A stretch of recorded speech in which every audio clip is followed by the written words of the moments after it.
Welcome, brave souls, to Fear File Chronicles, your one-way ticket to spine-chilling stories and terrifying tales.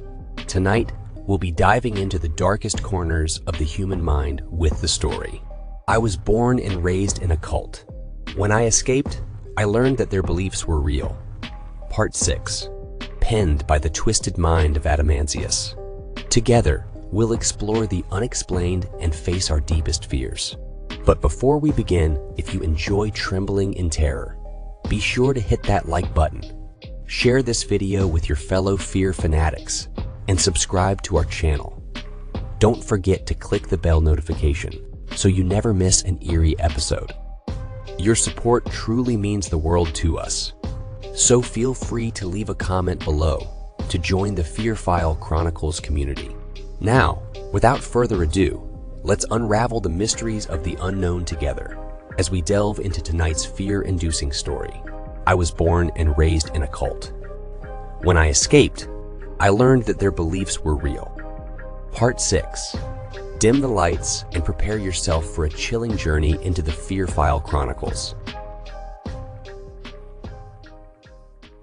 We had breakfast at the Rocks. The gruel was an appropriate consistency for Luna. She didn't have to chew as much, and thus could eat it relatively painlessly. The bread was a bit more troublesome though, so she offered it to me. I humbly accepted, and although I felt bad for eating her food, I knew it would be an even greater offense to leave anything uneaten. I tried not to stare, but it was difficult not to. Her face looked surprisingly good, all things considered. Some of the bruises were already fading, and the wound on her forehead was barely noticeable. I could almost see her face healing, as if it were improving with each passing minute, but that seemed improbable. Maybe the injuries had looked worse in the faint light of the oil lamp, or maybe they simply hadn't been as severe as I had initially thought. After breakfast, Luna told me that she wanted to show me something. We traversed around the hill housing the elders' complex of buildings. I followed her up the rocky side of the hill, and we stopped at a large rock, which was embedded deep in the face of the cliff. Remarkably flat. It was as if someone had carved it out, making it the perfect place to sit. Luna settled down and leaned against the wall, closing her eyes to soak in the warmth of the sun. I followed suit. Something about the position of the rock relative to its surroundings made this spot quieter than any other, and it was just elevated enough that no one below or above could see us, unless they were deliberately searching. It was just the two of us, not only physically, but also spiritually. And without my realizing it, our hands intertwined. We sat silently for a while. The sun was warm, and I could hear Luna's soft breathing, mingling with the faint echoes of birdsong emanating from the surrounding forest. I could have stayed there for an eternity, and I wanted to share this sentiment with Luna, but I didn't dare to. Our peaceful interlude was abruptly interrupted by a blaring metallic voice emanating from somewhere above us. It jarred me from my reverie of Luna and sent a chill through my bones. The ritual will commence in 2 days. True love will finally bear its fruits.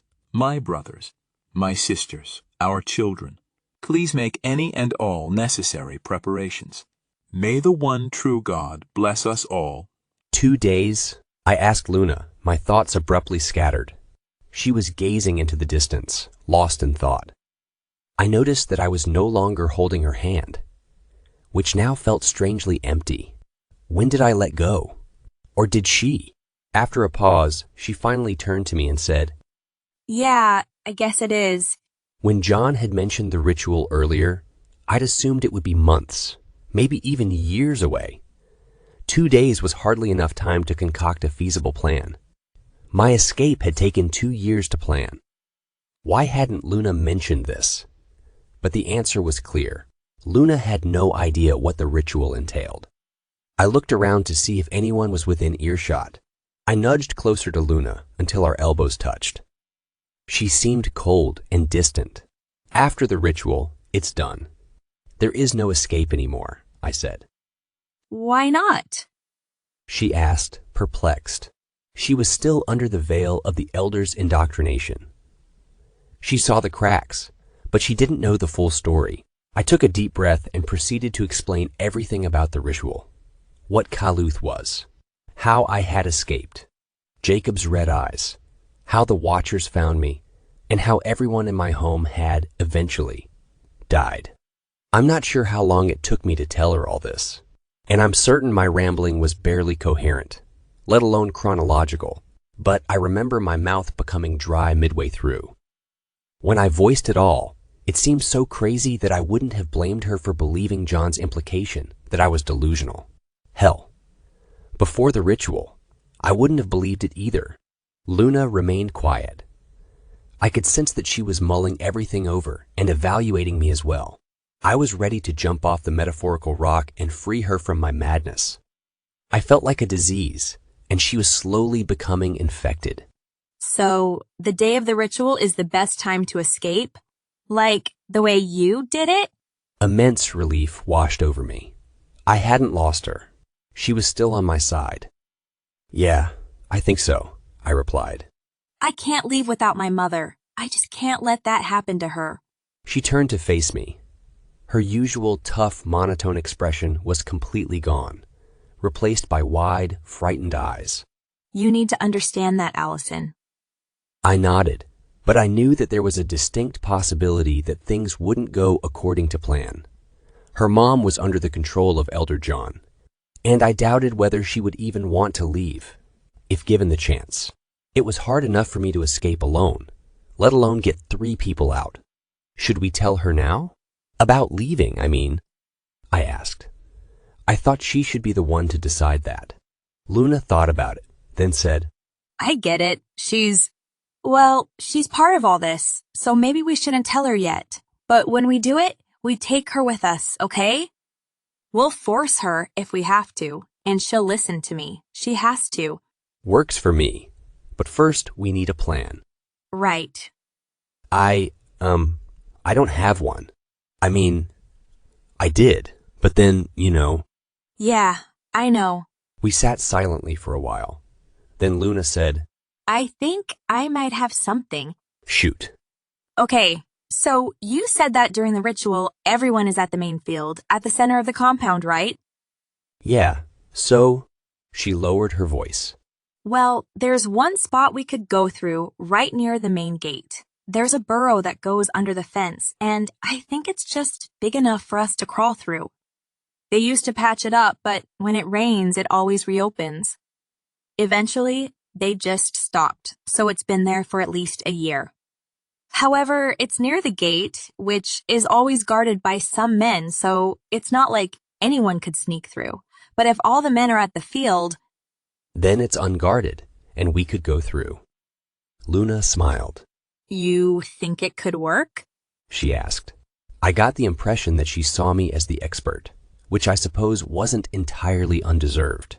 It's probably our best bet, I said, but they're still likely monitoring that spot with live feeds. So we need to be quick. And then there's the issue of your father. I'll handle him. But then they'll just replace him. Right. But I suspect the elders won't get involved directly, and they'll be busy leading the ritual anyway. I doubt they'll appoint a watcher to replace him. Everyone was shocked when you were brought in by an outsider. It's likely they'll just assign one of the other fathers to do it after he's finished with his own family. I thought it over, and while I wasn't entirely convinced that John wouldn't take the opportunity to harm her mother personally, Luna's suggestion seemed like the most plausible outcome. Okay, so suppose all of this goes according to plan. What if the Watchers are in the surrounding woods, just waiting for me, for us, to escape? I guess we'll just have to hope they have something more important to do. Yeah, like attacking another sector or... My sentence was cut short by a scream, emanating from a distance to our right. We stood and looked toward the main field where a man was being dragged. We quickly descended and headed towards the barren field. By the time we arrived, a crowd had gathered. We slipped between them for a better view. 3 men were restraining another man, pinning his arms and legs to prevent him from struggling. Despite his face being pressed against the ground, muffling his screams, Each breath he took expelled a puff of sandy dust. I heard something squeaking in the distance and saw two more men rolling a large, dark wooden object towards us.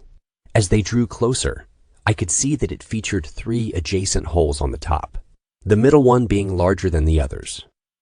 They unlatched something, splitting the holes in 2 as they opened the apparatus.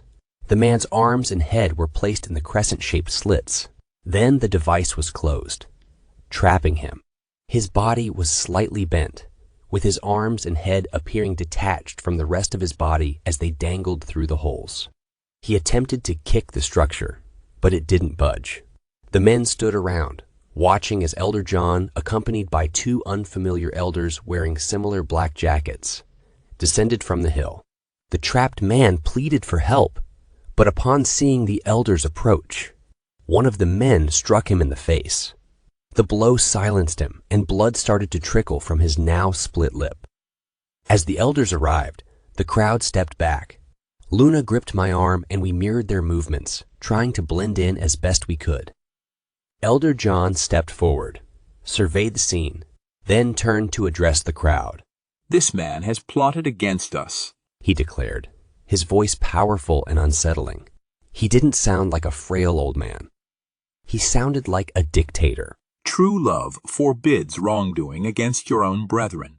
This man conspired to aid his child's escape, which would consequently bring us all to ruin. I'm sure you can all comprehend the implications. For one of us to leave brings everyone closer to the perils of the outside world. This is not what the one true God desires. It is not the mark of a sane man." The crowd remained silent. I wasn't sure if they were swayed by John's rhetoric or simply too intimidated to object. How many of them shared Luna's and my perspective? It was impossible to gauge. "How ungrateful he must be to scheme an escape." Elder John continued. "After the sanctuary we have provided for him, his wife and his son, the food they eat, the water they drink, and the fellowship that we have graced them with. And what else can we do but remind him of his defiance?" He said, his voice now lower and directed more at the captive man than at the crowd. As if on cue, one of the men emerged with a handsaw. John nodded at him, then took a few steps back to rejoin the elders. John's gaze shifted to me, as if he had somehow known I had been in the crowd the whole time. He smiled in the exact same way he had when Fred had pulled Luna out from under the bed. A cold fury ran up my spine. In his presence, I had been tiptoeing the line between fear and rage. Now that line had broken, and I fell into the realm of head-splitting anger. The only thing I could think was, "I hate you." The words tangible and real. The man with the handsaw approached the victim in the apparatus and began to move the jagged blade across his bare arm. The victim erupted in a cacophony of shrieks, but he was trapped, unable to move anything but his feet and legs. The mightily thick wood made sure to keep him in place. He kicked and flailed, his hand clenching into a fist as the saw burrowed deeper with each swipe. Yet he could do nothing to protect himself. Although surrounded by his group, he was completely alone, and we watched. Both men were quickly drenched in blood, and the sound coming from the saw's movements became quieter, at least until it hit the bone. The victim could barely make a fist anymore, and his face was splattered with blood that streamed down alongside his tears. The bone proved difficult to cut through, and each swipe came in a jagged, violent burst that was akin to 2 rocks being scraped together. Luna squeezed my arm so tight it began to hurt, but I didn't care. It felt better to feel pain, to somehow be a part of the man's experience, to empathize through suffering. The bone soon gave way, and the arm was split in 2, held together by nothing but skin, muscle, and tendon. It flailed like a broken branch by its bark. It didn't take much more to snap the arm off, and it fell down, held midair by the handcuffs secured to his other arm. The man twitched from pain, his legs kicking the severed limb thoughtlessly. The ground was red and wet, the sand clumping together with the blood. Another man came and poured something from a plastic bottle onto the wound, then began to wrap it up in bandages. We watched the man kick his dangling arm for a short while until his strength slowly dissipated. He could no longer fight, and what was there to fight for, anyway? Elder John stood tall, his aura filled with an evil hubris. He then turned around and started back up the hill with the other elders in tow, signaling that the show was over. The crowd started to disperse, and it was I who had to grab Luna this time, dragging her away from the carnage. In the morning, the man was gone, and there was nothing but crimson dirt left. Well, my friends, we've reached the end of tonight's chilling tale. I was born and raised in a cult. When I escaped, I learned that their beliefs were real. Spart Sixth by the talented Adamansius. I hope you've enjoyed our descent into darkness, and that you'll carry a piece of the Fear File Chronicles with you as you drift into uneasy dreams.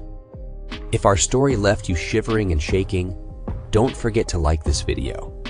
Share it with others who crave a good scare, and subscribe to the Fear File Chronicles for more haunting horrors. Remember to hit the bell notification so you're always among the first to know when a new nightmare awaits. As always, we appreciate your support and would love to hear your thoughts in the comments below. Sharing your fears and frights with us truly means a lot. So don't be shy to engage with our sinister community. Until next time, remember to embrace the darkness, for it is within the shadows that our most terrifying stories are born. Good night and stay scared.